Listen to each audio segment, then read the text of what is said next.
and started the wholesale hardware business that my father carries on today.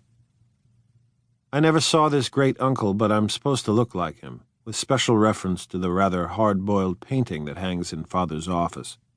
I graduated from New Haven in 1915, just a quarter of a century after my father, and a little later I participated in that delayed Teutonic migration known as the Great War.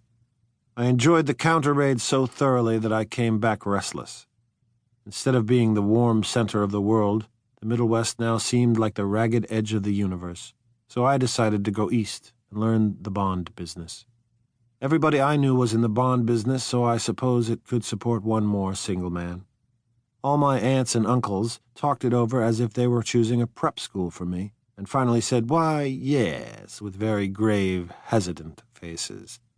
Father agreed to finance me for a year, and after various delays, I came east, permanently, I thought, in the spring of 22.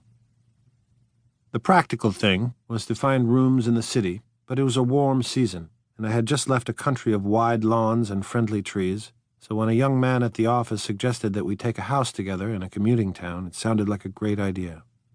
He found the house, a weather-beaten cardboard bungalow at $80 a month, but at the last minute the firm ordered him to Washington, and I went out to the country alone.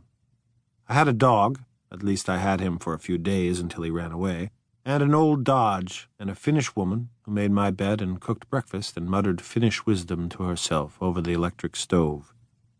It was lonely for a day or so until one morning some man, more recently arrived than I, stopped me on the road. "How do you get to West Egg Village?" he asked, helplessly. I told him, and as I walked on, I was lonely no longer. I was a guide, a pathfinder, an original settler. He had casually conferred on me the freedom of the neighborhood.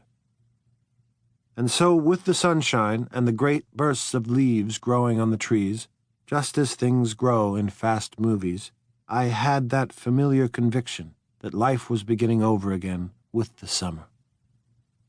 There was so much to read, for one thing, and so much fine health to be pulled down out of the young, breath-giving air.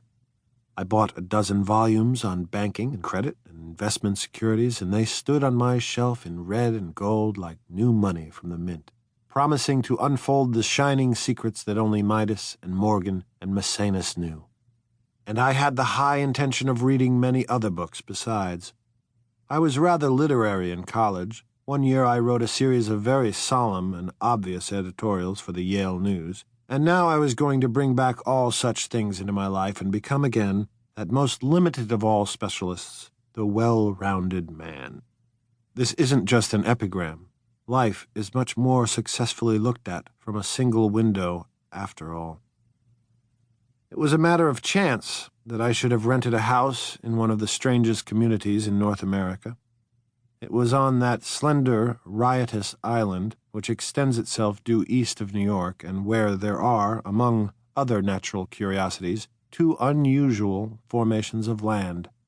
20 miles from the city, a pair of enormous eggs, identical in contour and separated only by a courtesy bay, jut out into the most domesticated body of salt water in the Western Hemisphere, the great wet barnyard of Long Island Sound.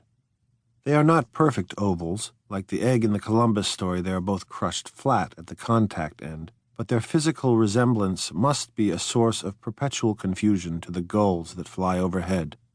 To the wingless, a more arresting phenomenon is their dissimilarity in every particular, except shape and size. I lived at West Egg, the less fashionable of the two, though this is a most superficial tag to express the bizarre and not a little sinister contrast between them. My house was at the very tip of the egg, only 50 yards from the Sound, and squeezed between two huge places that rented for $12,000 or $15,000 a season. The one on my right was a colossal affair by any standard. It was a factual imitation of some Hotel de Ville in Normandy, with a tower on one side, spanking new under a thin beard of raw ivy, and a marble swimming pool, and more than 40 acres of lawn and garden. It was Gatsby's mansion. Or rather, as I didn't know Mr. Gatsby, it was a mansion inhabited by a gentleman of that name. My own house was an